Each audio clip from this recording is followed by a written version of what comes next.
Hi and good day everyone. So today I will be presenting about filariasis.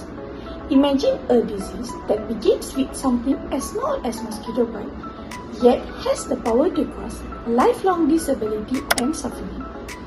While many people associate mosquitoes with diseases such as dengue or malaria, there is another serious mosquito-borne disease that often receives less attention, which is filariasis. So basically, filariasis is a neglected tropical disease that continues to affect millions of people worldwide, particularly in tropical and subtropical regions. Filariasis is caused by microscopic parasitic worms that are transmitted from person to person through the bites of infected mosquitoes. Once inside the human body, these parasites can damage the lymphatic system, leading to chronic pain, swelling, and in severe cases, a condition known as elephantiasis. Many patients experience reduced mobility, difficulty performing daily activities, and social stigma due to visible deformities caused by the disease.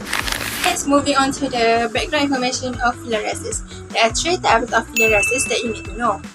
First is lymphatic filariasis, the most common type that caused by parasitic worm that transmit to human through a bite of infected mosquito. So the worm will live in your lymph system and can cause the severe symptoms like lymphoedema, elephantiasis, and hydrocele. So the second one is subcutaneous, which is the worm that live under the skin. It can cause the river blindness or the African eyeworm. And the third one is serous cavity, where the worms stay in the chest or abdomen, and it can cause the mildest symptoms.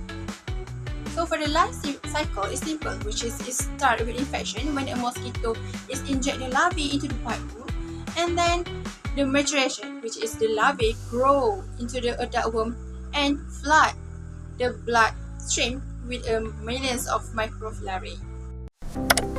Now, let's look at how we can fight filariasis naturally using biological control.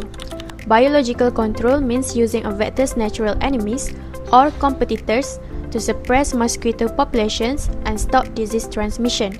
Instead of chemicals, we use nature itself.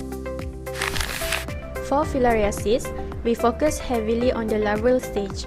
One highly successful method is releasing larvivorous fish like guppies or gambusia. These fish are excellent biological predators that swim directly into mosquito breeding sites and rapidly consume the larvae. Another powerful tool is Pithi bacteria. When mosquito larvae ingest this specific bacteria, it safely destroys their mid-gut membranes, killing them before they can grow into biting adults. The best part, biological control is incredibly environmentally friendly and sustainable. It reduces our reliance on harsh chemicals, lowers the risk of insecticide resistance, and keeps our ecosystems completely safe. While biological control targets mosquitoes using natural methods, insecticide-based control uses chemical agents to reduce mosquito population and prevent the disease transmission. One commonly used method is insecticide-treated nets. These nets are treated with insecticides that kill or repel mosquitoes, helping to reduce mosquito bites while people are asleep. Another method is indoor residue spraying, also known as IRS. In this method, insecticides are sprayed on walls and other surfaces where mosquitoes commonly rest. When the mosquito come in contact with this treated surface, they will be killed. Insecticides can also be applied as larvicides to mosquito breeding sites. These chemicals target mosquito larvae before they develop into adults, helping to reduce the mosquito population at an early stage. Overall, insecticide-based control plays an important role in reducing mosquito population and prevent the disease transmission of filariasis. Filariasis is a serious vector-borne disease caused by a parasite worm and transmitted through a mosquito bite. Although it can lead to a severe health complication and disability, the disease is preventable through an effective vector control measure by implementing integrated vector management (IVM), which include both biological and chemical measures. It can help minimize the risk of filariasis. Therefore, community awareness, early prevention, and proper vector management are important in controlling filariasis and protecting public health. That's all from us. Thank you.